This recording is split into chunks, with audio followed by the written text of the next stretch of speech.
বেটা সজল একেবারেই মহা হাড়কেপ্টে। কখনো ভুলেও ওর কাছ থেকে একটা টাকা খসানো যায় না। এমন নয় যে ওরা গরিব, টাকা পয়সা নেই। ঢাকা শহরে ওর বাবার 4-5টা বাড়ি, এখানে যে সেখানে ছড়ানো ছিটানো নানা রকমের ব্যবসা বাণিজ্য। ভাইগুলো সব বিদেশে লেখাপড়া করছে। দুদিক থেকে টাকা পয়সা ওদের বাসায় ঢুকছে, কিন্তু বেরোবার পথ পাচ্ছে না। তবুও বেটার এমন কিপটেমি আমাদের আর সহ্য হয় না। দিনের পর দিন আমাদের টাকায় এটা সেটা খেয়ে দিয়ে বেশ আছে। তাই আমরা একদিন ঠিক করলাম যে ওকে একটা শিক্ষা দিয়ে ছাড়বো, তাতে যদি হাড়কিপটিমি ভাবটা দূর হয়। রতনদের বাড়ি বুড়িগঙ্গা নদীর খুব কাছে। আমাদের স্কুল থেকে ওদের বাসাটা কাছে হওয়ায় স্কুল ছুটির পর কিংবা বন্ধের দিনগুলোতে আমাদের বেশিরভাগ আড্ডাগুলোই রতনদের দোতলার ছাদে হতো। রতনদের ছাদ থেকে বুড়িগঙ্গা নদীর পুরোটা দেখা যায়। বিকেলবেলা নদীর বুকে ব্যস্ত লঞ্চগুলো দেখতে বেশ ভালোই লাগে। তাই আড্ডার জন্য এর চেয়ে আদর্শের জায়গা আর কোথাও নেই। যে কোনো ভালো জিনিসের পাশাপাশি যেমন একটা খারাপ জিনিস থাকে, ঠিক তেমনি রতনদের ছাদ থেকে বুড়িগঙ্গার সন্ধ্যাকালীন মনোরম দৃশ্য দেখার পাশাপাশি আরেকটা খারাপ জিনিসও আছে। সেটি হলো পোস্টগুলোর শ্মশান ঘাট। এটি মনে হয় ঢাকা শহরে একমাত্র শ্মশান ঘাট। তাই মরদেহ পোড়ানোর ধুম লেগেই থাকে। কারোর জন্য সেটি শেষ যাত্রা হলেও আমাদের জন্য শ্মশান ঘাটটি অতি ভয়ঙ্কর একটা জায়গা। কেননা এই শ্মশান ঘাটটি নিয়ে নানান ভৌতিক ঘটনা প্রচলিত আছে, যেগুলোর বেশিরভাগই খুবই ভয়ঙ্কর। শুনলেই ঘা শিনশিন করে ওঠে। শ্মশান ঘাটে নাকি রাতের অন্ধকারে প্রায়ই তেনাদের ঘুরে বেড়াতে দেখা যায়। বিশেষ করে অমাবস্যার রাতেই বেশি। তখন যদি কেউ তেনাদের সামনে পড়ে তাহলে আর রক্ষাই নেই। নির্ঘাত পরের দিনেই মৃত্যু ঘটে। তাই আমরা শ্মশানঘাটের ওই দিকটা বেশ একটা যাই না। রতনদের ছাদ থেকে প্রায় দেখা যায় শ্মশান ঘাটে কুণ্ডলি পাকিয়ে মরদেহ পোড়ানোর ধোঁয়া আকাশে উঠে যাচ্ছে। বাতাস আমাদের দিকে বইতে থাকলে চামড়া পোড়ার একটু গন্ধ পাওয়া যায় বলে আমার মনে হয়।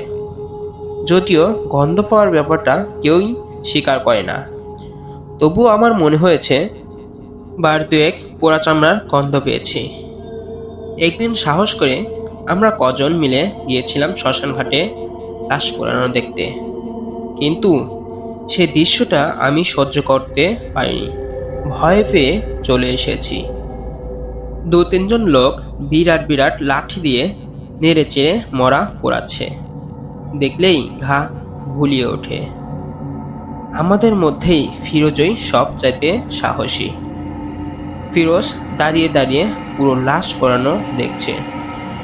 লাশ পোড়ানো শেষে ছাইগুলো যে একটি ছোট কলসিতে ভরে নদীতে ফেলে দেওয়া হয় ও সেটাও দেখে এসেছে। সেই ফিরোজকে একদিন ছাদে দাঁড়িয়ে শ্মশান ঘাটের দিকে তাকিয়ে দীর্ঘ শ্বাস ছাড়তে দেখলাম।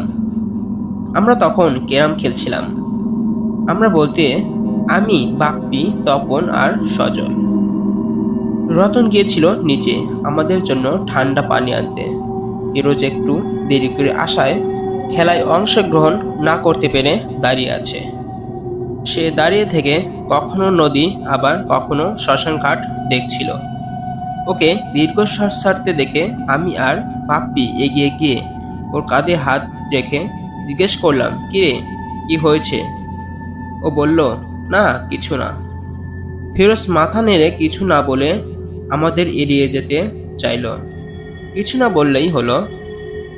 আমি তোকে স্পষ্ট দেখেছি বল মাছের মতো বিশাল একটা দীর্ঘশ্বাস ছাড়তে। বললাম তো কিছু না, এমনি। দেখ, আমি তোকে মিথ্যা বলবো কেন? আমরা না তোর বন্ধু? বাপি ফিরোজ এর কাঁধে হাত রেখে বলল, না মানে শ্মশান ঘাটটা দেখে ভাবছিলাম মানুষ মরে গেলেই তো সব শেষ, তাই না? ফিরোজ আবার উদাস হয়ে বলল, তা তো ঠিকই, মরে গেলেই তো সব শেষ। বলে আমি ওর সঙ্গে মাথা নাড়ালাম। মরে গেলে সব শেষ হবে কেন? মরে গেলে তো মানুষ ভূত হয়ে তো টিকে থাকার চেষ্টা করে। তপনের কথায় আমরা সবাই হেসে উঠলাম। শোন বেটা, ভূত বলে আসলে কিছুই নাই, সব মনের ভুল। স্বজন বীরের মতো বলল, তুই জানিস না, আমাদের ঠাকুমারা বলেন, যারা বেঁচে থাকতে অন্যায় জুলুম করে তারা মরে গেলে ভূত হয়ে ঘুরে বেড়ায়। তোর দাদিমা এসব কি করে জানলো? তারা কি ভূত প্রেত দেখেছে? সজল তপনকে একেবারে তুচ্ছ তাচ্ছিল্য করে প্রশ্ন করলো। হ্যাঁ, দেখছি তো, তপন আমতা আমতা করে উত্তর দিল। যত সব বানানো কথা। বানানো কথা না, দিদা বলছে দাহের পর ৩-৪ ঘন্টা পর্যন্ত নাকি তাদের আত্মা শ্মশান ঘাটে ঘুরে বেড়ায়, তখন নাকি তাদের দেখাও যায়। তোর দিদা চাপা মেরেছে বলে সচল হো হো করে হাসতে লাগলো। তোর খুব সাহস মনে হচ্ছে যে?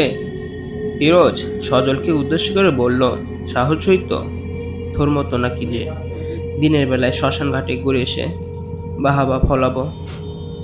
আমি চাইলেও রাতেও শ্মশান ঘাটে ঘুরে আসতে পারি। তাই নাকি? তাহলে প্রমাণ দিয়ে দেখা। দেখাবো কত বড় বুকের পাটা। ফিরোজ তেতে উঠে বলল, প্রমাণ লাগবে কেন? যা সত্যি তাই বললাম। কিভাবে বুঝবো যে তুই রাতের বেলা শ্মশান ঘাটে ঘুরে আসতে পারবি? আমি বললাম, আমি ইচ্ছা করলে প্রমাণও দিতে পারি, কিন্তু দিব না। কিন্তু দিব না। প্রমাণ দিয়ে আমার লাভ কি? আমি বুঝলাম সজল ধান্দাজ খুঁজছে। যদি তুই রাতের বেলা শ্মশান ঘাট থেকে ঘুরে আসতে পারিস, তাহলে তুই যা খেতে চাস আমি তোকে তাই খাওয়াবো। ফিরোজ বলে আমাদের সবার দিকে তাকালো। যা তাই খাওয়াবো। বলে আমরা সবাই মাথা নাড়ালাম। আব্বে, রাখ তোদের খাওয়া দাওয়া। নগদ মাল কত দিবি তা ক। যা, সবাই মিলে তোকে 100 টাকা দেবো। দিবি তো? সজল এর চোখ দুটো চকচক করে উঠতে দেখলাম। অবশ্যই দেবে, তবে আমাদের কথাও তোকে শুনতে হবে। ফিরোজ বলল, কি কথা?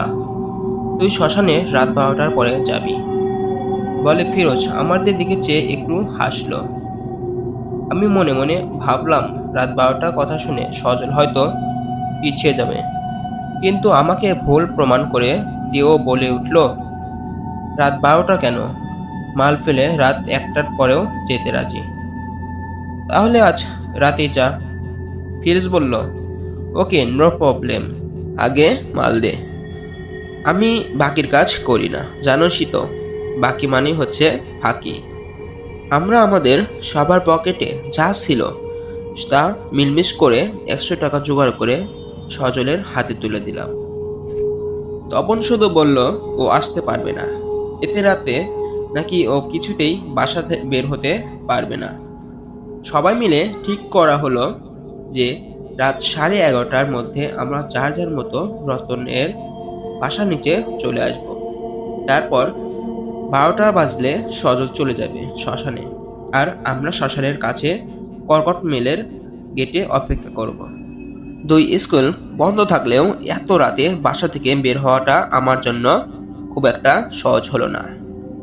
শেষমেশ ছোট মামাকে খুব খুলে বলার পর মামা নিজে আমাকে নিয়ে বের হলেন। রতনদের বাসার নিচে আসার পর দেখলাম রতন, ফিরোজ, বাপ্পি অপেক্ষা করছে। সজল কোথায় জিজ্ঞেস করতে ফিরোজ বলল, ও শালায় এখনো আসেনি, মনে হয় ভেগেছে। রতন ফিরোজের কাঁধে হাত থেকে বলল, টাকা নিয়েছে না, ভেগে যাবে কোথায়, ডাবল আদায় করে ছাড়বো। আমাদের সঙ্গে মামতোবাজি চলবে না। ফিরোজ উত্তেজিত হয়ে বলল, আমি হাত ঘড়ি দেখলাম, রাত 11:45 বাজে। একটু যেন শীত পড়ছে, তবে আকাশ বেশ পরিষ্কার। সাদা সাদা মেঘ মাথার উপর দিয়ে উড়ে যাচ্ছে। আকাশে বিশাল রূপালি একটা চাঁদ। আমি মুগ্ধ হয়ে আকাশ দিকে তাকালাম। বাপ্পি কোনো কিছু না বললেও গুনগুন করে গান গাইছে। ছোট মামাকে দেখলাম একটু দূরে সরে গিয়ে সিগারেট ধরিয়েছে। আমরা যখন সজল আসবে না ভেবে আমরা ফিরে যাব একথা ভেবেছিলাম, ঠিক সেই সময় সজল আসলো। ঘড়িতে তখন কাটায় কাটায় রাত 12টা। সজল এসেই আমাদের কিছু বলার সুযোগ না দিয়ে বলল, চল যাওয়া যাক। সজলকে দেখে আমার কিছুটা অন্যমনস্ক আর কেমন জানি চুপ চুপ মনে হলো। আমি ভাবলাম হয়তো সজল সাহস দেখাতে গিয়ে চ্যালেঞ্জ নিয়ে ফান্দে পড়ে গেছে, সেই জন্য মন খারাপ। আমি ওর পাশাপাশি হাঁটতে হাঁটতে বললাম, কিরে সজল, ভয় লাগছে নাকি? যাওয়া বাদ দিবি? সজল তখন বলল, না চল যাবো আমি। সজল বেশ গম্ভীরভাবে বলল, তোর খারাপ লাগলে থাক। আহা, বিরক্ত করিস না তো, বললাম তো চল। কি হয়েছে রে? ফিরোজ আমার পাশে এসে জিজ্ঞেস করলো। না কিছু না। আমি জিজ্ঞেস করলাম ওর খারাপ লাগছে কিনা। কি রে সজল, বাদ দিবি না যাওয়া? ফিরোজ হাসতে হাসতে জিজ্ঞেস করলো। ফিরোজের বলার মধ্যে এমন কেমন যেন একটা খোঁজার আভাস পেলাম। সজল কিছু না বলে হাঁটতে লাগলো। হঠাৎই সবাই কেমন যেন চুপচাপ হয়ে গেছি। সবাই একদম নীরবে হাঁটছে। বেশ কিছুক্ষণ হাঁটার পরে আমরা কটন মিলের পিছনে গেটে এসে দাঁড়ালাম। কটন মিলের পেছনটা একদম ভয়ঙ্কর অন্ধকার। সামনের দিকে মেইন রাস্তার 2-4 জন লোকজন থাকলেও এদিকটা একেবারেই জনশূন্য। আমরা দাঁড়িয়ে পড়লেও সজল কিন্তু দাঁড়ালো না। ও সোজা শ্মশান ঘাটের দিকে হাঁটতে লাগলো। আমি প্রায় দৌড়ে গিয়ে বললাম, সজল দাঁড়াও রে ভাই, ভালো করে ভেবে দেখ যাবি কি? ভাবাভাবির কিছুই নাই, তোরা এখানে থাক, আমি শ্মশান ঘাট থেকে ঘুরে আসছি। আমরা বুঝবো কিভাবে যে তুই আসলেই শ্মশান ঘাটের ভেতরেই গেছিস? বাপি এসে প্রশ্ন করলো। আমি প্রমাণ নিয়ে আসবো। কি প্রমাণ আনবি শুনি? মরা পোড়ানোর লাকড়ি নিয়ে আসলে চলবে কি? কথাটা বলে সজল খেক খেক করে হাসতে হাসতে এগিয়ে গেল শ্মশানের দিকে। সজলকে আমার কেমন জানি খুব অপরিচিত মনে হলো ওকে যেন আমি ঠিক চিনি না, এই প্রথমবার দেখলাম। আমি হাসির শব্দে আমার পুরো শরীরটা একদম কাঁটা দিয়ে উঠল। আমি কোনো কিছু না বলে দাঁড়িয়ে রইলাম। আমার চোখের সামনে দিয়ে হাঁটতে হাঁটতে সজল একসময় অন্ধকারে মিলিয়ে গেল। আকাশের দিকে তাকিয়ে দেখি চাঁদটা ততক্ষণে মেঘের আড়ালে চলে গেছে। আমার কেন যেন খুব ভয় ভয় লাগলো। সবাই কেমন যেন চুপ হয়ে গেছি, কারো মুখেই কোনো কথা নেই। ছোটবেলা থেকে পড়ে এসেছি, সময় আর স্রোত কারো জন্য অপেক্ষা করে না। কিন্তু এখানে আসার পর দেখলাম সময় কি করে স্লো হয়ে যায়। ঘড়ির কাঁটা যেন আর চলতেই যাচ্ছে। সময় যেন আটকে আছে মহাকালের পার্বত্যে। একটু একটু করে আধ ঘন্টা পেরিয়ে যাবার পর সজলকে ফিরতে না দেখে আমরা সবাই অস্থির হয়ে উঠলাম। মনে মনে এই ভেবে ভয় পাচ্ছিলাম, সজলের কোনো বিপদ হলে ওর বাবা মাকে আমরা কি বলবো? সবাই কি ভাববে আমাদের? আমার বাবা তো আমাকে পিটিয়ে মেরে ফেলবে একদম।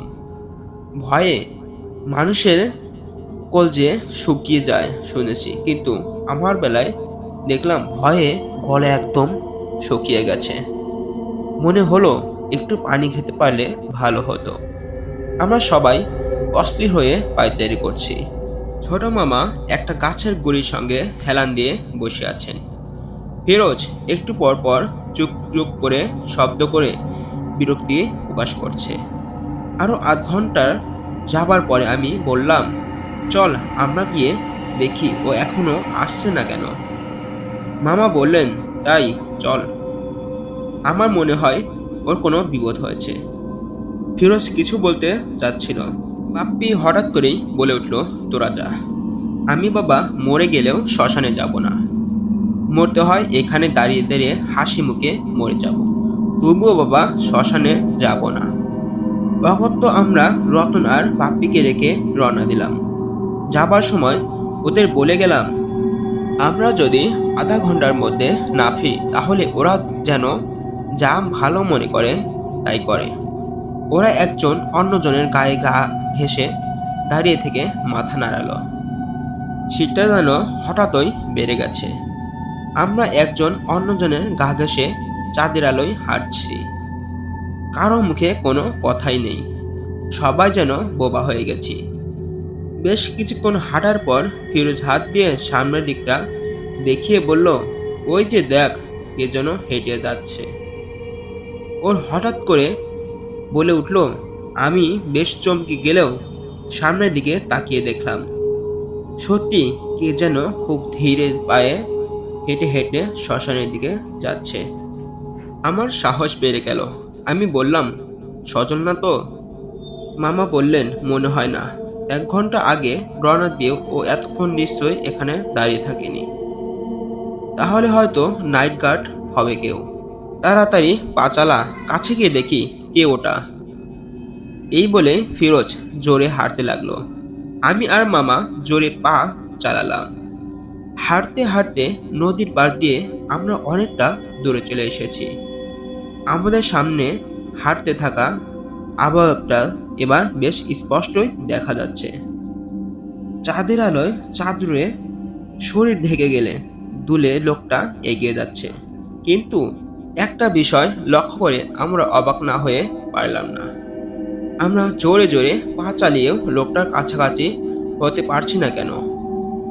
আমার কাছে মনে হলো লোকটাও যেন আমাদের সঙ্গে পাল্লা দিয়ে এগিয়ে যাচ্ছে।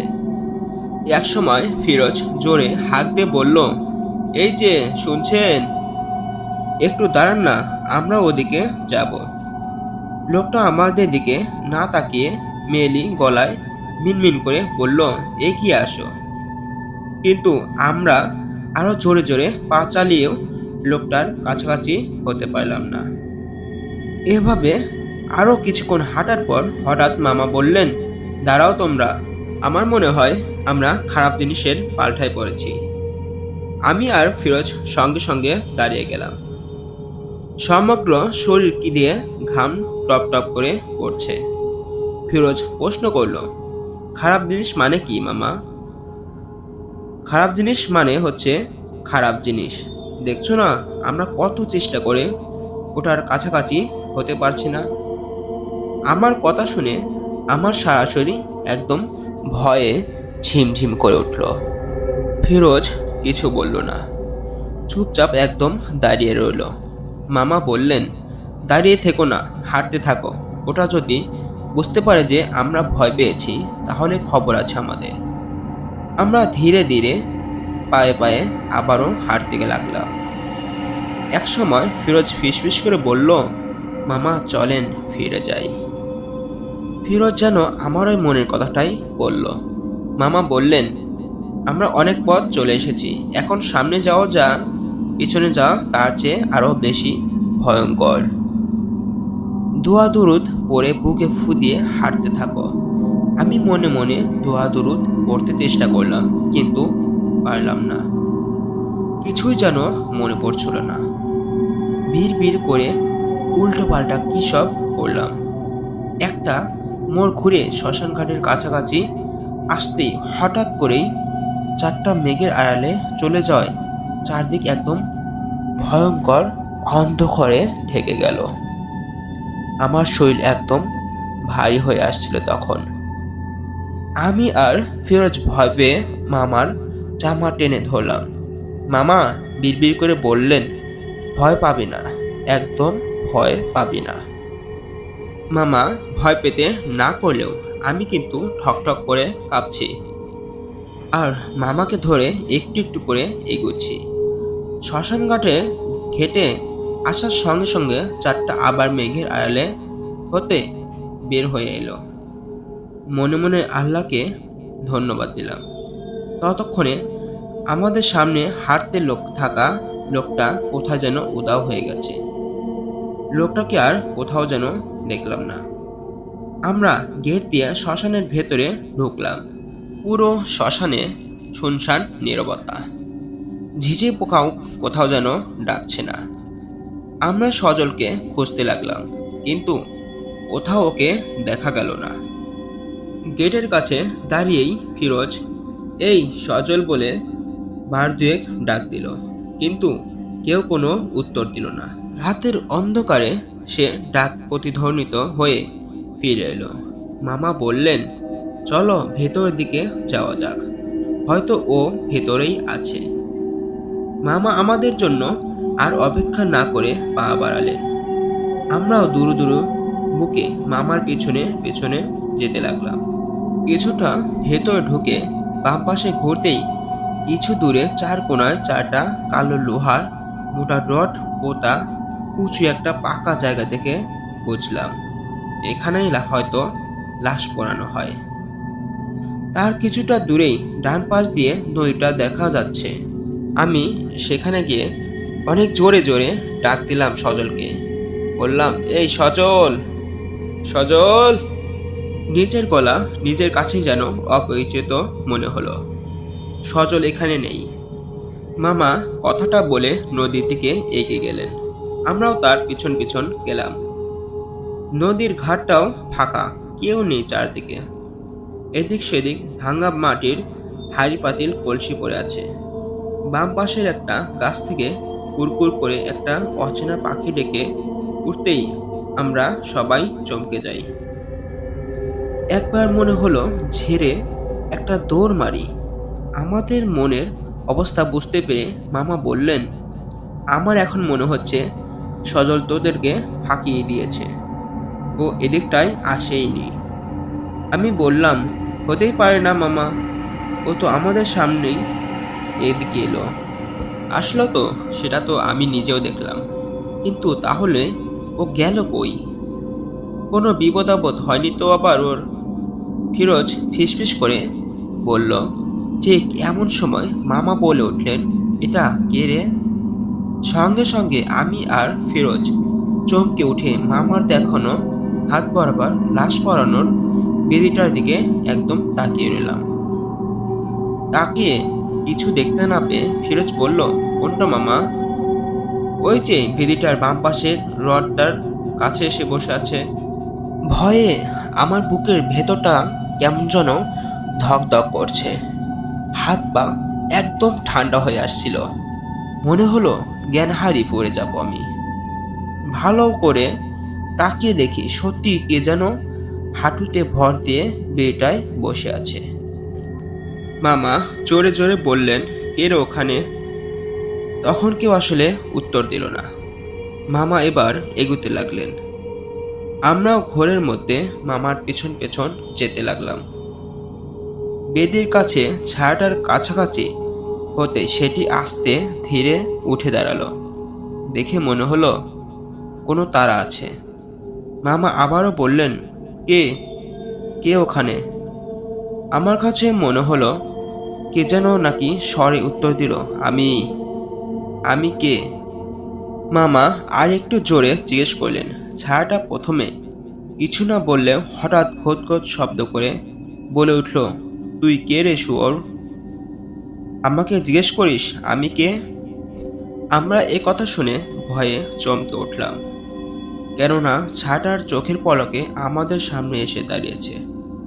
হালকা পাতলা শরীরে লাল টকটকে টুটো চোখ। আমার জ্ঞান হারিয়ে ফেলার দশা হলো। মনে হলো আমি বুঝি ভয় আজ মরেই যাব। হঠাৎ করেই যেন চারটা আমার মেঘের আড়ালে চলে গেল। আমি আর ফিরোজ মামার জন্য অপেক্ষা করলাম না। ওরে মাগো বলে জোরে দৌড় মারলাম গেটের দিকে। টের পেলাম মামাও আমাদের সঙ্গে দৌড় লাগালো। আমরা গেটের কাছে আসতেই ধুমধাম করে বিকট শব্দ করে গেটটা বন্ধ হয়ে গেল। আমরা তিনজন আছড়ে পড়লাম গেটের উপর। ভয়ে আমি জ্ঞানহারা হয়ে গেছি।